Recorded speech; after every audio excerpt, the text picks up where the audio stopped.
Hi, this is Barbara Mason, and this is Golden Road Arts, and today we're going to make a bird. Because it's spring, you know, birds like to sing. And so the first thing we need to do is we need to get something that's round.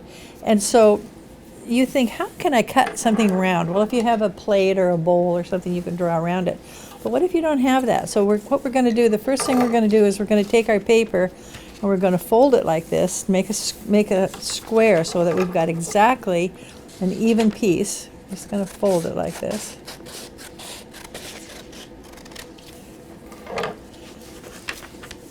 Then we're going to fold it in half, like this.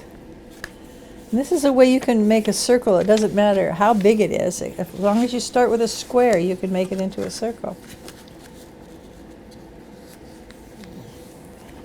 So if you're concerned about it and you think, what if I don't do it right?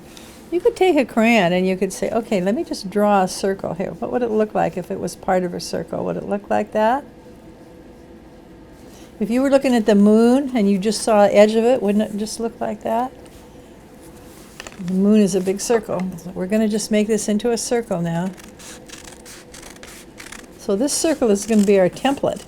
So a template is something that you can use over and over again to make something the same.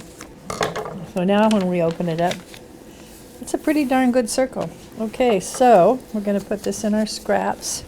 I always like to keep scraps because you never know when you're going to need scraps, so it's good to have scraps. So I have some really interesting paper that I got. So what we're going to do is we're going to make our bird out of this specific paper that has the flowers on it and the music. Just going to draw around this really carefully so we have our circle. So I guess I could have just folded this piece of paper up, but I don't want to have folds in my paper except where I want them. So, okay, so now I've drawn around my circle. Now I'm going to cut it out. And you wouldn't actually have to use music and flowers. I just thought music and flowers, you know, was good for spring. So then we can color these, and you know, you can actually color these any way you want. You can make these flowers pink or blue or yellow or whatever color you want. So I just got these off the internet. I just went on the internet and downloaded flowers and music, so it was pretty easy to do this. I didn't have to draw it myself. You know, artists go to museums and they draw things that other artists before them have drawn.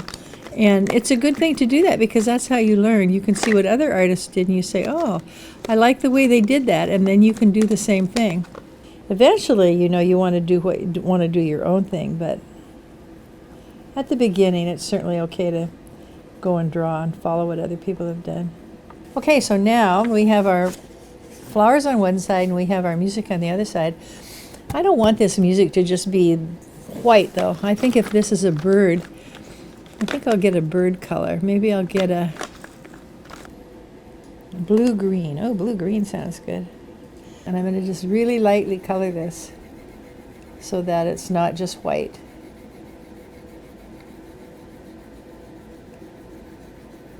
So one of the things that we're going to need a beak for this bird, and maybe some feet. So if we needed a beak and a feet, what color do you think those would be? I think they'd probably be orange. So I'm going to color that way with that one, and then I think I'll color the other way with this one. Sometimes if you color one way and then you go back and color the other way, it makes it look more solid.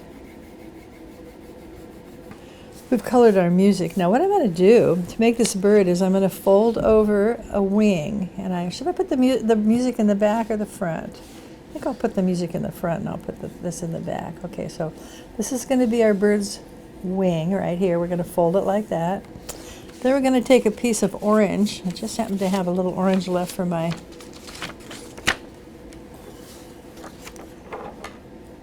So again, I'm going to make a square. So if you take and you fold it just like that, a triangle, and then you cut it off like this, you've got a square. And then if you fold it in half, look at that, we've got a beak. So now I can glue the beak on. Maybe I need to glue it together too so it doesn't stick out like that. I need to use my Q-tip here. I'm making it hard for myself. All right, there we go. You know, if you could make a bunch of these, you could hang them in a string and make a mobile out of them. So now we're going to glue our beak right there. Just put some glue on the back of this. I wonder if we should make feet.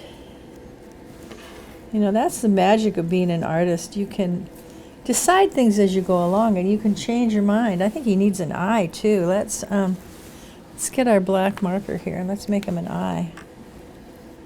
If you were a bird, you'd have an eye right about there. Maybe we'll give him a little eyebrow.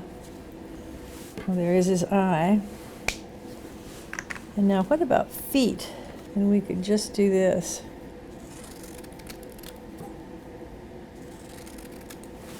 And we could just make little feet for him because, you know, he's flying through the air maybe as he's singing, and so probably he doesn't have, you know, his feet probably aren't down like they would be if he was standing up. They're probably like they would be if he was flying. So we'll just give him a couple feet here. And then we want to hang him up. So I brought a paper punch. So I think we could hang him. I think we could hang him right here. I'm going to put a little hole here.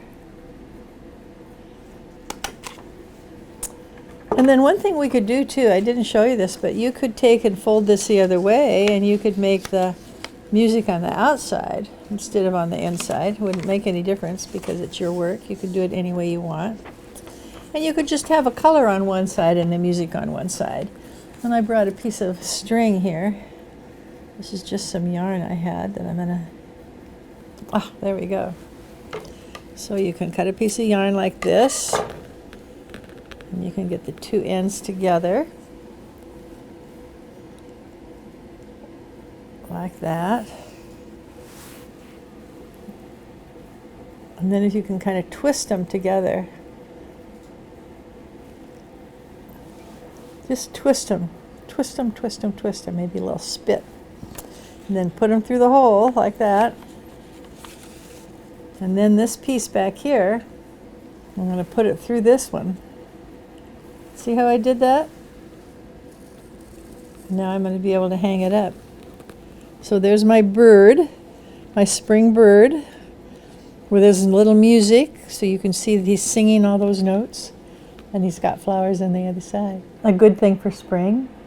So thank you very much for making these with me today at Golden Road. And as I said, we're going to put the directions for this on the internet as well as the patterns. So you can just print it off and make your own bird.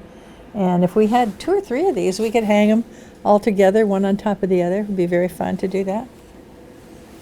Thank you for joining me today at Golden Road Arts. This is Barbara Mason, and I'll see you next time.